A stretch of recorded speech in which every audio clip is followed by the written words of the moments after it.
Start off the year with not only a victory, but a victory over a ranked team, shutout over a ranked team. What did you think overall of the way your team played, and how much does a win like this mean for the start of your season? Well, look, I thought we played really hard, and I thought both teams competed really hard. Like, it was a real battle. It was a tough game. I was really happy with how we competed.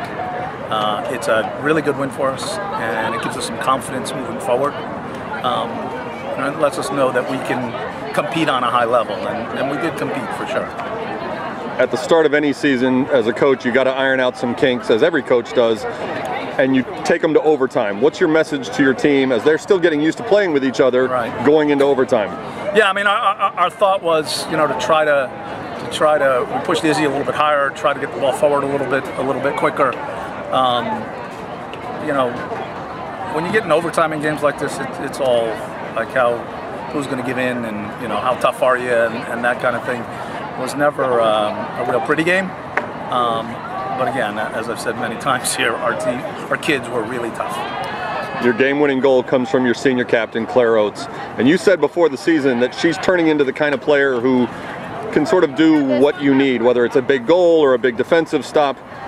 Is that the kind of result you're going to start expecting from her on a regular basis? I mean, she's fantastic. She's fantastic. I mean, she played every minute, and she wins balls on the ground, she wins balls in the air, she's back defending, she's up attacking, and she's become a really, really a talented player, a good player, and a dangerous player. And in the celebration at the end of the game, you got a little bit of a post-game shower from Claire. Yes. If she scores overtime game winners, that's okay with you, right? It's okay, but she dumped pickle juice on me, and it doesn't smell very good.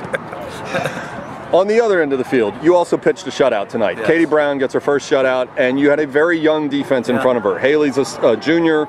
Jessica Cooley played a lot last year, and then you had the two newcomers in the middle. Yeah. What did you think of the way your defense played and communicated back there in front of Katie? Yeah, they did a good job. They never really broke down, and I think in the first half they might have had one good goal scoring chance, but after that, I thought those guys were really good.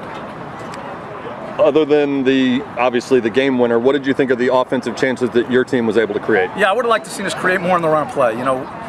We're really good, you can tell, on corners and free kicks and things like that because we have Claire.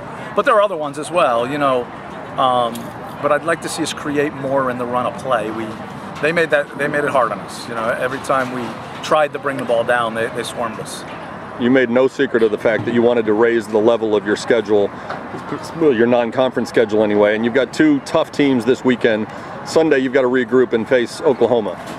What's the key to bouncing back 48 hours later after such an emotional win like this? Yeah, well, look, Oklahoma's a good team. We know that. We saw them in the NCAA tournament last year. And, we know their quality. So the first thing is we got to rest and recover and prepare again. And they get to enjoy it tonight a little bit, but starting tomorrow morning, we got to really start to prepare for a really good Oklahoma team. How much do you and your staff talk with your team about the game against OU last year as opposed to looking at what they are now? Because every team's got different players. And they are very different. They are very different, but they play the same way. So I think we can prepare ourselves some from last year's game, but it'll be different personnel for sure.